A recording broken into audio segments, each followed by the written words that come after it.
राधे राधे दोस्तों, स्वागत है आप सभी का आपके अपने परिवार रीजनल सर यूट्यूब प्लेटफॉर्म पे। जैसा कि आपको पता है कि पीएसआई और आरएस का मॉक टेस्ट हमारा चल रहा है और मॉक टेस्ट में आज हम बात करेंगे मॉक टेस्ट नंबर 29 की। मॉक टेस्ट नंबर 29 में मैथ के जितने भी क्वेश्चन आए थे उन सभी के सॉल्यूशन को आज की क्लास में हम देखने वाले हैं। तो बढ़ते हैं सेशन की तरफ और देखते हैं कैसे कैसे क्वेश्चन आए थे और क्या उनका सही डिटेल में सॉल्यूशन हो सकता था। मॉक 29 की बात करें तो उसमें अपना जो पहला क्वेश्चन था वो पहला क्वेश्चन परसेंटेज के कॉन्सेप्ट पे है और बहुत लॉजिकल क्वेश्चन है। आपको चीज़ों का पता है तो आसानी से क्वेश्चन आप सॉल्व कर पाएंगे। ठीक है, क्वेश्चन क्या कह रहा है देखिए। कह रहा है कस्बे की वर्तमान में जनसंख्या 1,60,000 है और प्रतिवर्ष यह 25% की दर से क्या हो रही है, बढ़ रही है। तो आपको बताना है 3 साल पहले और 2 साल पहले की जनसंख्या का अंतर क्या होगा। कि 3 साल पहले उस कस्बे की जनसंख्या क्या थी, 2 साल पहले उस कस्बे की जनसंख्या क्या थी, दोनों के बीच का आपको डिफरेंस बताना है और क्वेश्चन आपका क्या हो जाएगा, सॉल्व हो जाएगा। क्लियर है ये बातें? चलिए देखते हैं आप कैसे क्वेश्चन को सॉल्व करेंगे। सबसे पहले ये देखो, मुझे एक बात बताओ सर, हर साल 25% बढ़ने का मतलब क्या हुआ। सर अगर हर वर्ष 25% बढ़ रहा है तो मैं ऐसा कह सकता हूं सर, पहले साल की बात करूं जनसंख्या 4 है और बढ़कर कितनी हो गई, 5। मतलब यहां पे मुझे जो रेशियो पता है वो किसका पता है, एक तो सर पास्ट का, और अभी प्रेजेंट में मुझे जो रेशियो पता है वह कितने का है, 5 का। यही तो कह रहा है कि हर साल जनसंख्या 25% बढ़ रही है। 25% का मतलब 1/4, मतलब पहले जनसंख्या 4 थी, अब नहीं कितनी हो गई, 5 हो गई। तो सर यह कितने साल की बात हो रही है, सर ये 1 ईयर की बात हो रही है। मैं आपसे इसी में बोलता कि सर 2 साल का क्या होता रेशियो, तो आप कहते सर हर साल सेम ही रेट बढ़ रहा है, सेम ही रेट से जनसंख्या बढ़ रही है, तो आप सिंपल कहते सर इसका वर्ग कर लो। 4 का वर्ग कितना, 16, और 5 का वर्ग कितना, 25। सेम मैं आपसे पूछता कि 3 साल का जनसंख्या का रेशियो क्या होता, तो आप कहते सर हर साल 25% के रेट से बढ़ रहा है, तो 1 साल का जो रेशियो है उसका घात क्या कर ले, 3 ले ले। तो आपने कहा सर 4 का घात 3 कितना होता है, 64, और 5 का घात 3 कितना होता है, 125। सबसे पहले ये रेशियो निकालना आपको पता होना चाहिए कि सर 1 साल का ये है, 2 साल के लिए बस इसका वर्ग कर लिया, 3 साल के लिए इसका घात क्या ले लिया, 3 ले लिया। ठीक है, अब मुझे बताओ वर्तमान की जनसंख्या कितनी है सर, 1,60,000।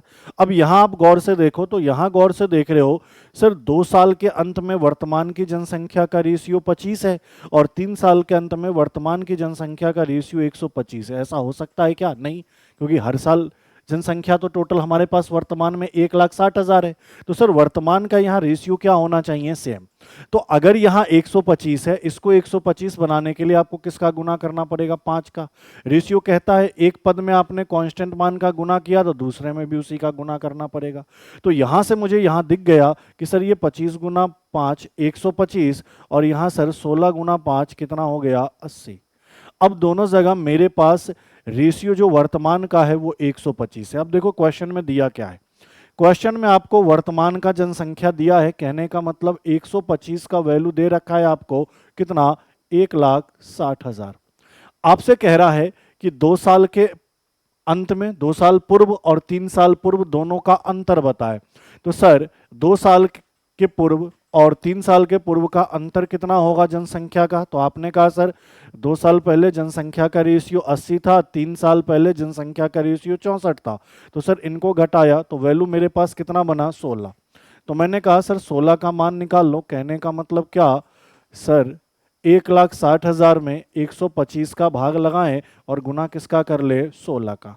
अब इनको सॉल्व करना है, सॉल्व कर लेते हैं, काम अपना बन जाएगा। कैसे, तो देखो 125 से मैं काटूं तो सर एक बार में तो जाएगा ही जाएगा, 160 में भाग लगाएंगे, बचेगा कितना, 35 और एक 0, तो हो गया 350। तो 125 का 2 गुना क्या होगा सर, 250 होगा। फिर कितना बचा अपने पास, 100, और एक 0 लोगे तो 1000। तो आपने कहा सर 125 का 8 गुना 1000 और एक 0, ये हो गया। तो आपने कहा कि सर शहर की जनसंख्या का अंतर क्या होगा, तो 120 और गुना कितना, 16। इनको गुना कर लो, या फिर देखो लास्ट में तो 0 आएगा ही आएगा, यहाँ सबके लास्ट में 0 है। दाहीं पे देखो यहाँ 3 है, यहाँ 8 है, यहाँ 3 है, यहाँ 3 है, तो चेक कर लेते हैं। अगर मैं 6 में 8 का गुना करूंगा तो 8 छक 48 होगा, मतलब इकाई में कितना आएगा 8, सॉरी दहाई में कितना आएगा 8। और एक लौता ऑप्शन बी में ही 8 उपलब्ध है, तो आप कहोगे सर इसको जैसे ही मैं गुना करूंगा तो ये 20,480 आ जाएगा। तो उनके जो जनसंख्या का अंतर है वह कितना है 20,480। ऐसे नहीं करते तो फिर आपको क्या करना पड़ता, पहले यहाँ पे 25 से इसमें भाग लगाते, फिर 16 का वैल्यू निकालते, 2 साल का जनसंख्या आ जाता पूर्व 2 साल पहले का। फिर 125 से भाग लगाते, 64 से गुना करते तो सर 3 साल का आ जाता, 3 साल पूर्व का। फिर दोनों को घटाते तो वैल्यू निकल कर आता। यहाँ मैंने इस तरीके से कर लिया, थोड़ा सा कैलकुलेशन क्या हो गया सर, आसान हो गया। सर अगले क्वेश्चन को देखते हैं। क्वेश्चन नंबर अपना कौन सा, दूसरा। कह रहा दिव्यांश ने अपनी पूंजी का 1/4 भाग 10% पर, 1/5 भाग 20% पर और शेष जो भाग है उसको 30% पर क्या कर दिया, वार्षिक साधारण ब्याज पर निवेश कर दिया। उसकी वार्षिक आय मतलब 1 साल के अंत में टोटल ब्याज मिला 3,220। तो पूंजी पूछ रहा है, कहने का मतलब मूलधन। तो देखो अपन भी कर लेते जैसे ऐसे कह रहा है। सर जितना भी मूलधन था उसका 1/4 10 के रेट पे, क्लियर है, ठीक है। प्लस आगे कह रहा है 1/5 किसके रेट पे सर, 20 के रेट पे, ठीक है सर। आगे कह रहा है बचा हुआ, तो मुझे एक बात बताओ रेस्ट कितना बचेगा। तो आपने कहा कि सर अगर मैं टोटल मूलधन 1 मानता हूं, उसमें से 1/4 भाग और 1/5 भाग तो मैंने ले लिया, ठीक है। तो रेस्ट कितना बचेगा, तो 1 माइनस आपने कहा सर ये 5/4/9/20, कहने का मतलब कितना 11/20, यही तो बचेगा। ये सब परसेंट में है क्योंकि इतने परसेंट के रेट से चल रहा है। तो आपने कहा सर 11/20 जो भाग है उसको कितने के रेट पे दिया है, 30% के रेट पे। और इस हिसाब से टोटल जो ब्याज मिल रहा है वो 3200 क्या मिल रहा है, 20 मिल रहा है, ऐसा क्वेश्चन कहना चाह रहा है। अब सब कुछ कैलकुलेशन का गेम है, कैलकुलेशन कर लेते हैं, काम आसानी से हो जाएगा, ठीक है। मुझे एक बात बताओ सर, इसको अगर मैं गौर से देखूं ये 1/4 दिख रहा है सर, ये 1/5 दिख रहा है, ये 11/20 दिख रहा है। या फिर आप चाहो तो पूरा पूरा कैलकुलेशन कर सकते हो। जैसे देखो मैंने यहाँ पे कहा कि सर ऊपर में 10/4 है, ये 20/5 है और ये क्या है 330/20। आपने कहा सर 0 से 0 गया, आपने कहा सर ये 5 से कितनी बार गया, 4 बार, और आपने कहा सर ये 2 से 2 बार गया और ये 2 से कितनी बार गया, 5 बार गया। तो आपने कहा सर अगर मैं इसको देखूं तो सर ये मेरा 2.5% होता है,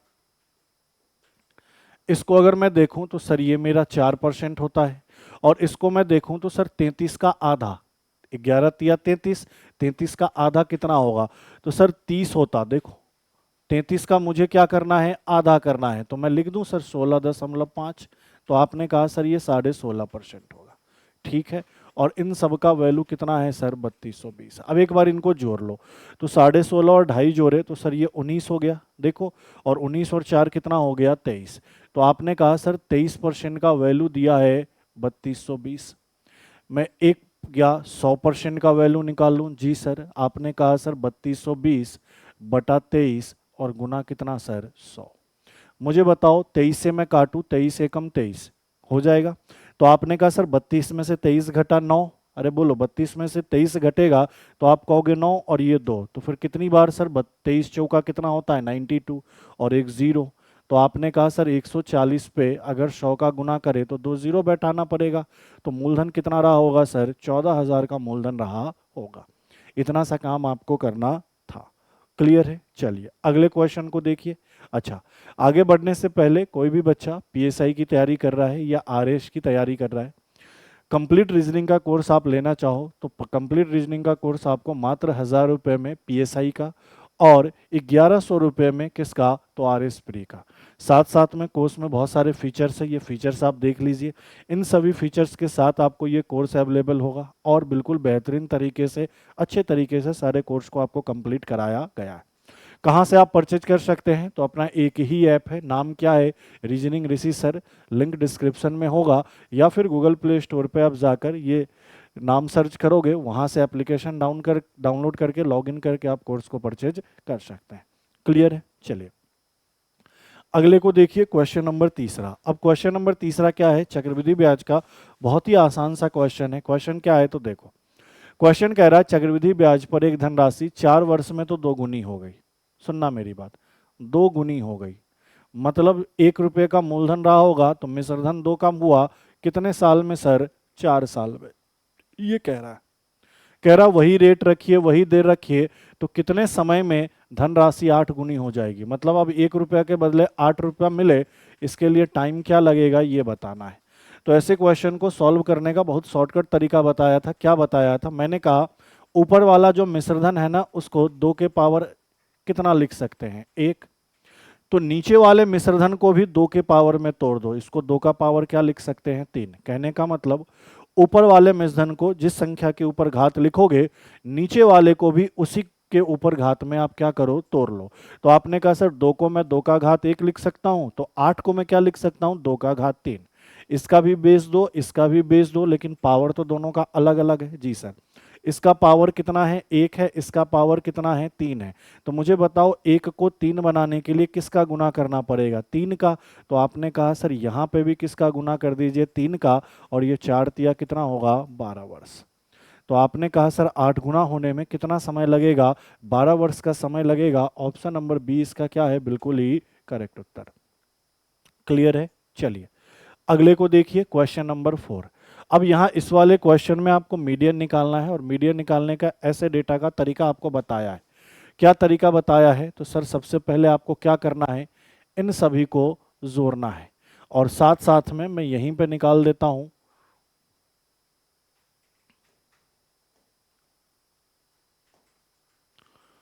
ये तो अपना x है, ये अपना क्या है? f है।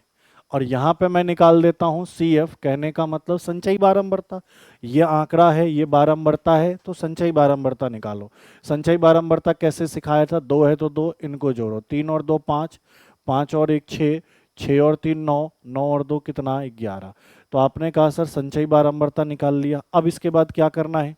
अब इसके बाद सर इनका टोटल करना है। सर इनका टोटल भी 11 ही आएगा। क्यों 11 आएगा? मैंने कहा था जो लास्ट संचयी बारंबारता होता है वही इनका क्या होता है? टोटल होता है। तो यह टोटल कितना आया? 11। और 11 क्या है? एक विषम संख्या है। तो जब ये विषम संख्या हो तो 1 जोड़ दो। तो आपने कहा सर 11 में 1 जोड़ा और इसका आधा कर दिया, कितना आया? 6। तो आप देखो 6 संचयी बारंबारता में कहाँ पे मिल जाएगा?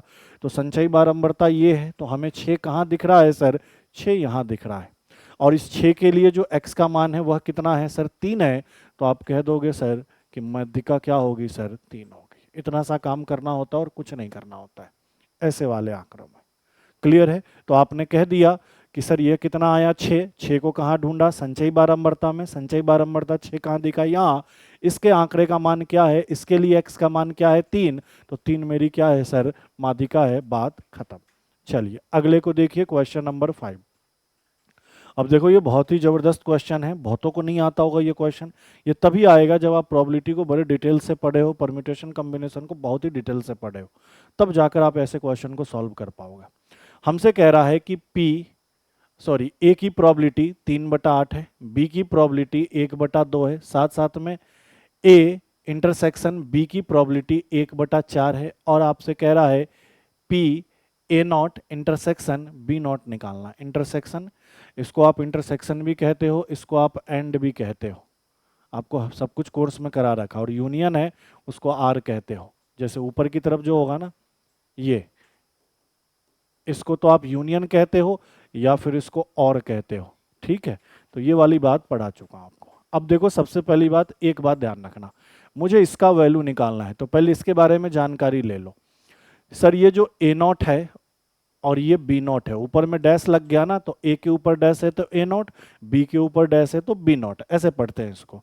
तो आपने कहा P A not intersection B not, इसकी बात करें, या फिर मैं कहूं पी ए यूनियन बी, और इन सब के ऊपर क्या लगा दो? डैश लगा दो। सर ये दोनों बातें क्या है? बराबर है। यह दोनों बातें क्या है सर? सेम है। अगर ऐसे लिखा हो या ऐसे लिखा हो तो सर इन दोनों का मतलब क्या होता है? सेम होता है। और इनका अगर वैल्यू निकालना हो तो मुझे क्या करना पड़ेगा? एक में से पी ए यूनियन बी घटाना होगा। तो इसका वैल्यू निकल कर आ जाए किसका? पी या बी के ऊपर डैश, या फिर P A not intersection, intersection का मतलब एंड पी बी नॉट, इसका मान आ जाएगा।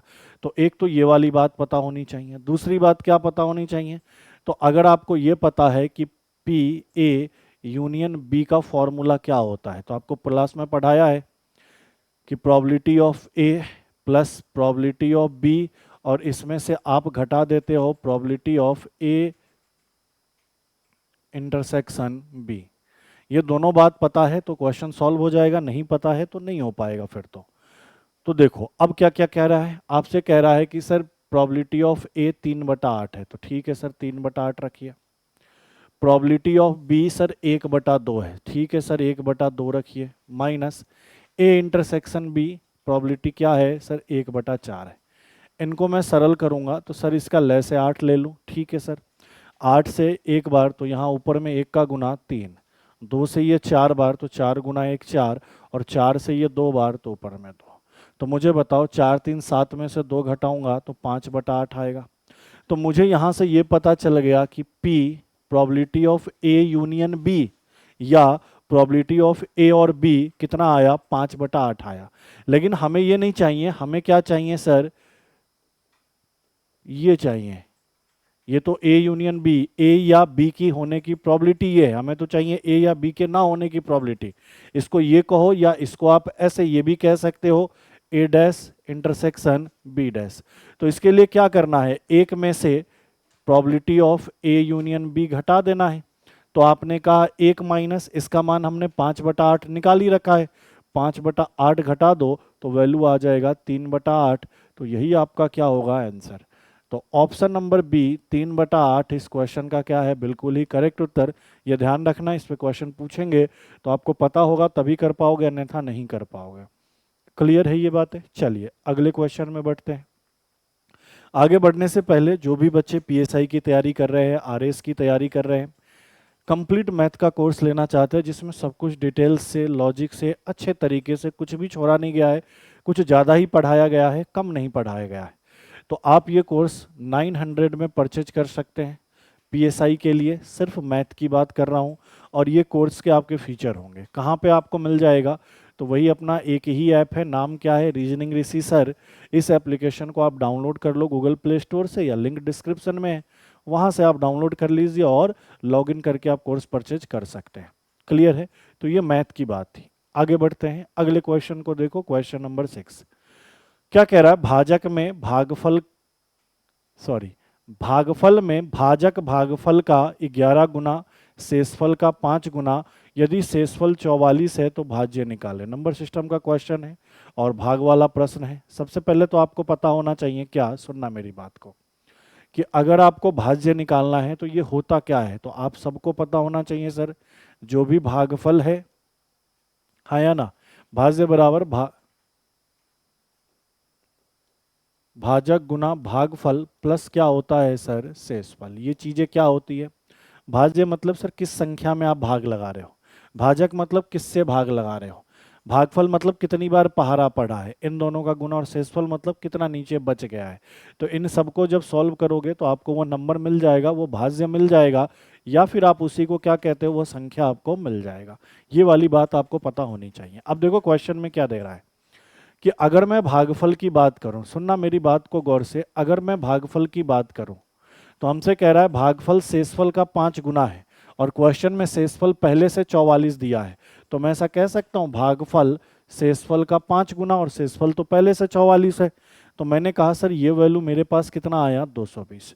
अगला एक कंडीशन और दिया है कि सर ये जो भागफल है ना, शेषफल का तो 5 गुना है ही, साथ साथ भाजक का 11 गुना है, साथ साथ भाजक का क्या है सर, 11 गुना है। पढ़ो ना, भागफल भाजक का 11 गुना है, भागफल में भाजक जो भाजक है वो भागफल का 11 गुना है, और भागफल में भाजक भागफल का 11 गुना है, ठीक है, भाजक भागफल का 11 गुना है, और शेषफल का 5 गुना है। तो यहाँ पे आपको ये दिया हुआ है, भागफल नहीं भाजक की बात कर रहा है यहाँ पे भी, तो सर यहाँ पे भी भाजक की बात कर रहा है।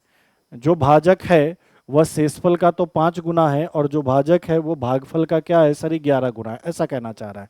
शेषफल पहले से 44 पता था तो 44 गुना 5 220 कह दिया, मैंने कहा भाजक कितना है 220, और साथ साथ में कह रहा है भाजक भागफल का 11 गुना है, और भाजक मुझे यहां पे कितना पता चल गया 220, 220 और 11 का इसमें भाग लगा दूं तो क्या मुझे भागफल का पता चल जाएगा? बोलोगे जी सर 11 से यह वैल्यू कितनी बार कटा? 20 बार।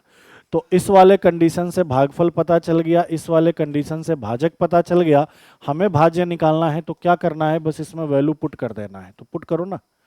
सर भागफल कितना निकला है? सर भागफल 20 निकला है। भाजक कितना है सर? 220 है। और शेषफल क्वेश्चन में कितना है सर? 44 है। बस सॉल्व करना है इनको। बोलो 22 दूना 44 और 2 जीरो प्लस कितना 44, और इन सबको जोड़ोगे तो वह संख्या या भाज्य कितना होगा? 44 और 44। कहने का मतलब ऑप्शन नंबर डी क्या है इस क्वेश्चन का बिल्कुल ही करेक्ट उत्तर। थोड़ा लैंग्वेज को सही से पढ़ना, पढ़ने में गलती कई बार हो जा सकती है। अगले को देखो क्वेश्चन नंबर 7। अब कह रहे हैं एक वर्ग का क्षेत्रफल दिया है, इस रूप में आपने कभी क्षेत्रफल देखा नहीं है तो उसका परिमाप निकालो। तो मुझे एक बात बताओ, उससे पहले एक सिंपल सी बात बताओ, मैं आपसे सिंपल पूछूं सर a प्लस बी का वर्ग आपने पढ़ा है? बोलोगे जी सर अच्छे से पढ़ा है। A square plus B square plus 2ab ये पढ़ा है। मतलब अगर इस रूप में वैल्यू दिया जाएगा तो इसको मैं इस रूप में कन्वर्ट कर सकता हूं। अरे हाँ या ना? कर सकते हैं, ठीक है सर। अब देखो क्वेश्चन में कह रहा है कि एक वर्ग है जिसका क्षेत्रफल है ना, जिसका एरिया है वह कितना दिया हुआ है? 16x square plus 40x plus कितना सर 25। ये इस रूप में दिया है तो इसको इस रूप में कन्वर्ट कर लो। तो कैसे, तो बताओ। सर 16x स्क्वायर को मैं लिख सकता हूं 4x का स्क्वायर। अच्छा सर इस 25 को मैं लिख सकता हूं 5 का स्क्वायर। तो सर a का मान ये हुआ, b का मान ये हुआ, तो आगे क्या बचेगा? 2ab, 2 Guna a Guna b। और इनको गुना करके देखो सर, इनको गुना करेंगे तो ये 40x आ जाएगा। मतलब इसी को इस रूप में बदल दिया। यहां से मुझे a का मान ये पता चला, b का मान ये पता चला, तो मैं आसानी से कह सकता हूं ना सर जिस वर्ग की बात हो रही है, ये वर्ग की बात हो रही है, उसका एरिया ये लिखूं या फिर मैं लिखूं 4x प्लस 5 इसका होल स्क्वायर। दोनों बात क्या है सर? बराबर है। क्योंकि इसी को एक्सपेंड करके इस रूप में लिखा है, मैंने इसको वापस इस रूप में कर लिया। आप सबको पता है कि वर्ग का क्षेत्रफल क्या होता है सर? भुजा का स्क्वायर होता है। तो भुजा का स्क्वायर बराबर आपको पता है 4x प्लस 5 का स्क्वायर। तो ये स्क्वायर इधर रूट बनेगा तो आप सिंपल कहोगे सर वर्ग का भुजा कितना होगा? 4x प्लस 5 होगा। यहां तक कोई दिक्कत है तो बताओ। क्लियर है ये बात? अब हमसे कह रहा है इस वर्ग का परिमाप निकालो।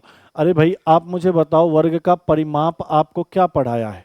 वर्ग का परिमाप आपको क्या पढ़ाया? यही तो पढ़ाया है सर, जितनी भी भुजा है सबको जोड़ दो, और चूंकि सभी एक ही तरह की भुजा है तो 4 गुना भुजा, तो 4 का 4 रहने दो, और भुजा का मान आपने क्या निकाला? 4x plus 5। सर इनको सॉल्व करोगे तो 16x प्लस 5 का 20, और यही अपना क्या होगा? उत्तर। अब जब ऑप्शन के ढूंढ रहे हो तो इस रूप में नहीं है तो सभी ऑप्शन को सॉल्व करो। सर ये 10 दिया 30x नहीं हो सकता, सर 8 3 24x नहीं हो सकता, 10 दूनी 20x नहीं हो सकता है। ये हो जाएगा 8 दूनी 16x और 10 दूना 20। तो ऑप्शन नंबर डी अपना क्या है क्वेश्चन का बिल्कुल ही करेक्ट उत्तर। क्लियर है भाई? चलो आगे बढ़ो क्वेश्चन नंबर 8। अब यहां पे भी फॉर्मूला का भंडार है। फॉर्मूला आपको नहीं पता है तो भले ही रूल पता होगा कि सर चतुर्थ अनुपात कैसे निकालते हैं, चतुर्थ अनुपात ही तो पूछ रहा है, लेकिन आप सॉल्व नहीं कर पाओगे। तो फॉर्मूले का नॉलेज होना बहुत ही जरूरी है। आपसे कह रहा है पहला पद ये है, दूसरा पद ये है, तीसरा पद ये है, तो चौथा अनुपातिक पद ज्ञात करो। तो ऐसे ही तो पढ़ा रखा है कि सर ये जो 4 नंबर है, ये जो 4 संख्याएं हैं, मैंने कह दिया पहले और दूसरे का, तीसरे और चौथे का अनुपात बराबर है, तो इसी को आप समानुपात कहते हैं, जिसमें ये पहला पद, ये दूसरा पद, ये तीसरा पद, ये चौथा पद। तो मुझे बताओ इसमें ये भी तो बताया था इन दोनों का गुना और इन दोनों का, बाहर से बाहर वाले का, अंदर से अंदर वाले का गुना बराबर होता है। तो इसका मतलब क्या है कि दूसरे में तीसरे का गुना और पहले में चौथे का गुना बराबर। तो चौथा अगर वैल्यू निकालना है तो दूसरे तीसरे को गुना करके पहले पद का भाग लगा दो। यही तो हमने सीखा है कि चौथा पद निकालना है तो दूसरे तीसरे को गुना करके पहले का भाग लगा दो। तो यही वाली बात कर देंगे। हमसे सीधा सीधा चौथा पद कह रहा है तो हम कैसे निकालेंगे चौथा पद? तो सर हम जो चौथा पद है वो कैसे निकालेंगे?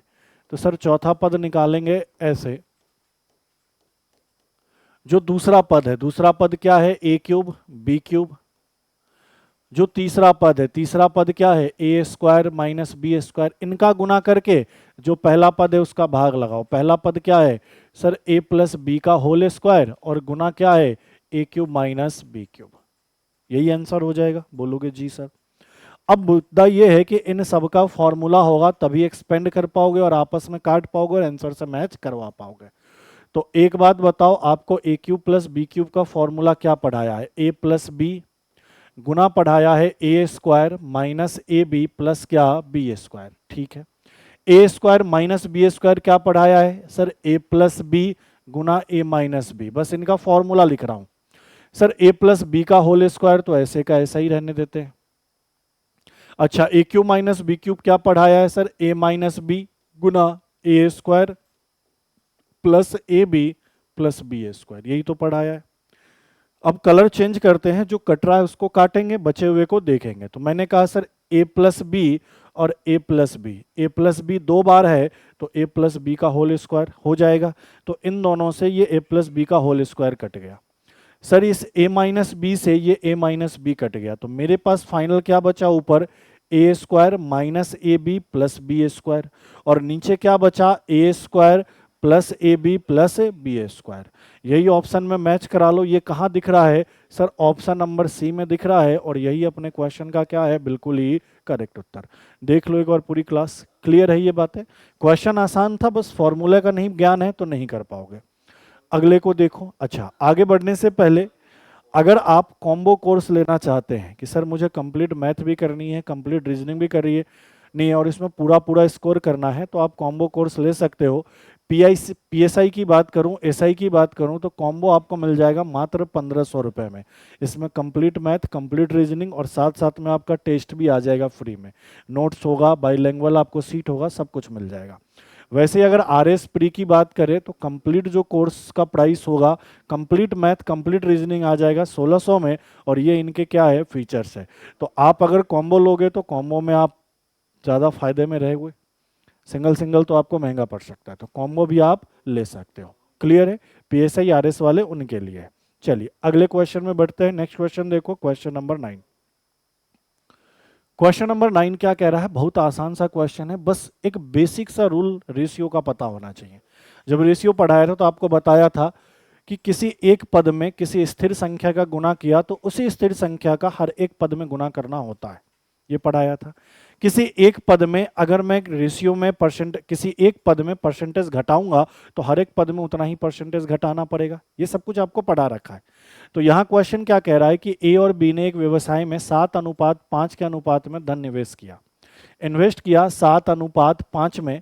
मैं इसको 700 और 500 ले लेता हूँ कि ए जो इन्वेस्ट कर रहा है वो 700 और बी जो इन्वेस्ट कर रहा है वह कितना? 500। तो मैं पूछूं टोटल कितना इन्वेस्ट हो गया? तो आपने कहा 7 और 5 1200 इन्वेस्ट हो गया। 100 का गुना कर लिया कैलकुलेशन आसान बनाने के लिए। आगे कह रहा है यदि कुल लाभ का 15% दान में दिया जाता है। तो देखो यहाँ पे ये वाली चीज है, आपको पता है कि लाभ बराबर पूंजी गुना क्या होता है? समय। अगर समय आपका फिक्स है ना, तो आप कहोगे कि जो प्रॉफिट का रेशियो होगा वही पूंजी का रेशियो, जो पूंजी का रेशियो वही प्रॉफिट का रेशियो। तो सर ये अगर पूंजी का रेशियो है तो यही सर लाभ का रेशियो होगा। और ऐसा होने का कारण क्या है कि टाइम फिक्स है, सेम समय के लिए दोनों की बात चल रही है। जितना ए को समय लग रहा है उतना ही बी को लग रहा है। जैसे मान लो 1 साल तो ये भी 1 साल, तो 1 साल में 12 महीने, 12 महीने 12-12 आपस में कट जाता, तो रेशियो में कोई चेंज आता क्या? नहीं। तो वो वाली बात है। अब कह रहा है कि कुल लाभ का 15% दान दे दिया, तो कुल लाभ सर कितना है? 1200। 1200 का 15%, तो 1200 का 15% कैसे निकालोगे? 10% 120, 5% 60, तो सर कितना? 180। 180 रुपया क्या दे दिया? दान दे दिया। तो दान दे दिया 180, तो बचेगा कितना? 1020। ठीक है। अब मैंने कहा सर कुल लाभ में 15% कम हुआ, इसका मतलब बी के हिस्से से भी 15% कम हुआ होगा, और सर ए के हिस्से से भी 15% कम हुआ होगा। ये कहेगा नहीं, ये तो कॉमन सी बात है, आपको सोचना चाहिए कि सर टोटल से 15% कम हो गया, तो टोटल बना किससे है? ए और बी से, तो दोनों के हिस्से से 15-15 कम हुआ होगा। तो चलो कम करो। सर 500 का 15% कितना हो जाएगा? तो आपने कहा सर 500 का 15% 75 हो जाएगा। तो अगर मैं 75 कम कर दूंगा तो आपने कहा सर 425 इसके हिस्से में आया होगा, और यहां 15% कम करूं तो 15% कितना होगा सर? 105। कैसे? 2 जीरो कटेगा, 15 7 105, और 700 में से 105 घटा दूं तो 500 कितना बचा होगा? 95। यही तो हुआ होगा कि सर टोटल से 15% निकाल कर दान दे दिया, ये 180 रुपये दान दे दिया। तो ये 180 रुपये लिया किससे होगा? 180 में ए से 105 लिया होगा, बी से 75 लिया होगा, तब टोटल जाकर 180 रुपया दान दिया होगा। मतलब बी के हिस्से से 75 कम हुआ, ए के हिस्से से ये, मतलब दान देने के बाद ये राशि आपस में डिस्ट्रीब्यूट हुई होंगी। अब क्या कह रहा है? ए का जो हिस्सा है वो 5,950 है, तो भैया यहाँ ए का हिस्सा कितना है? 595, और क्वेश्चन में 5,950 है। कितना गुना हुआ सर? 10 गुना हो गया। रेशियो का मान पता चल गया? जी सर। हमसे कह रहा है टोटल लाभ, तो हमेशा पहले वाले लाभ की बात करोगे, तो टोटल लाभ हमारे पास कितने का था? 1200 का, और कितना का गुना? 10 का गुना। तो आपने कहा सर टोटल लाभ कितने का था शुरुआत में? 12,000 रुपये का, जो कि ऑप्शन नंबर कहाँ दिख रहा है? बी में। बात खत्म। बाद वाले से गुना मत कर देना, आपसे ये नहीं बोला कि वर्तमान में। जब भी क्वेश्चन में कहे टोटल लाभ, शुरू में चले जाओ। ठीक है, चलिए अगले क्वेश्चन को देखो। क्वेश्चन नंबर 10, ये डीआई का क्वेश्चन है, टेबल ग्राफ है, इसको टेबल ग्राफ कहते हैं। अब देखो सॉल्व कैसे करना है, तो पहले इंस्ट्रक्शन पढ़ो। पिछले 5 वर्ष में एसबीआई बैंक द्वारा ऋण वितरण किया गया, लोन दिया गया, उसका तालिका है, और कह रहा है कि 2016 में 75 करोड़, ये सब करोड़ में है, 17 में इतना, 18 में इतना, 19 में इतना, 20 में इतना, ऐसे ऐसे लोन डिस्ट्रीब्यूट किया गया। तो आपसे पूछना चाह रहा है कि पिछले वर्ष की तुलना में किस वर्ष ऋण वितरण में अधिक प्रतिशत वृद्धि हुई है। मतलब पिछले वर्ष की तुलना में किस वर्ष अधिक लोन बांटा गया है, परसेंटेज में ये वैल्यू बताना है। तो इसके लिए ऑप्शन से चलो सर, पहला ऑप्शन लेते हैं। पहला ऑप्शन 2020 है, हाँ या ना? सर तो 2020 की तुलना पीछे किससे करेंगे? 2019 से। तो सर कितने की वृद्धि हुई है? तो 145 से 190 होने का मतलब 45 बढ़ा है, और कितने में सर? 145 में। इसी रूप में रहने दो, 100 का गुना करके टाइम खराब क्यों करेंगे? हम डायरेक्ट दशमलव में वैल्यू निकाल लेंगे, जो वैल्यू बड़ा होगा वही आंसर होगा। अगला ऑप्शन है 2017। तो सर 2017 की तुलना किससे करेंगे? पिछले वर्ष से, 2016 से। तो यहाँ कितना बढ़ा है? तो सर 75 से 85 हुआ, तो 10 की वृद्धि हुई, कितने में? 75 में। कैलकुलेट एक साथ कर लेंगे। तीसरा सी 2019, तो 2019 की तुलना किससे करेंगे? 18 से। सर यहाँ कितना बढ़ा है? सर 20 बढ़ा है, और कितने में बढ़ा है सर? 125 में। चौथे डी की बात करें तो 2018, सर 2018 की तुलना किससे करेंगे? पिछले वर्ष 17 से। तो यहाँ कितना बढ़ा है सर? 40, और कितने में सर? 85 में। बस इनको कैलकुलेट कर लो, जो भी वैल्यू दशमलव में, अगर गुना करते 100 का तो परसेंटेज में आ जाता, दशमलव में जो भी वैल्यू ज्यादा होगा वही अपना सही उत्तर होगा। तो चलो करते हैं कैलकुलेट। 5 से सर ये 9 बार कट जाएगा, और 5 से ये सर 29 बार कट जाएगा। मैं 29 से अगर इसको काटना चाहूं तो जरा गौर करो, दशमलव लगा के 0 लगा दूंगा 90। 29 का 3 गुना तो नहीं ले सकता, 29 का 2 गुना ले सकता हूं, मतलब लगभग दशमलव 2 बार में कट जाएगा। ठीक है, सेम इसको 5 से काटू 2 बार, और 5 से काटू कितनी बार सर? 15 बार, और भाग लगाऊं, दशमलव लगा के यहाँ क्या लगाऊंगा? 0।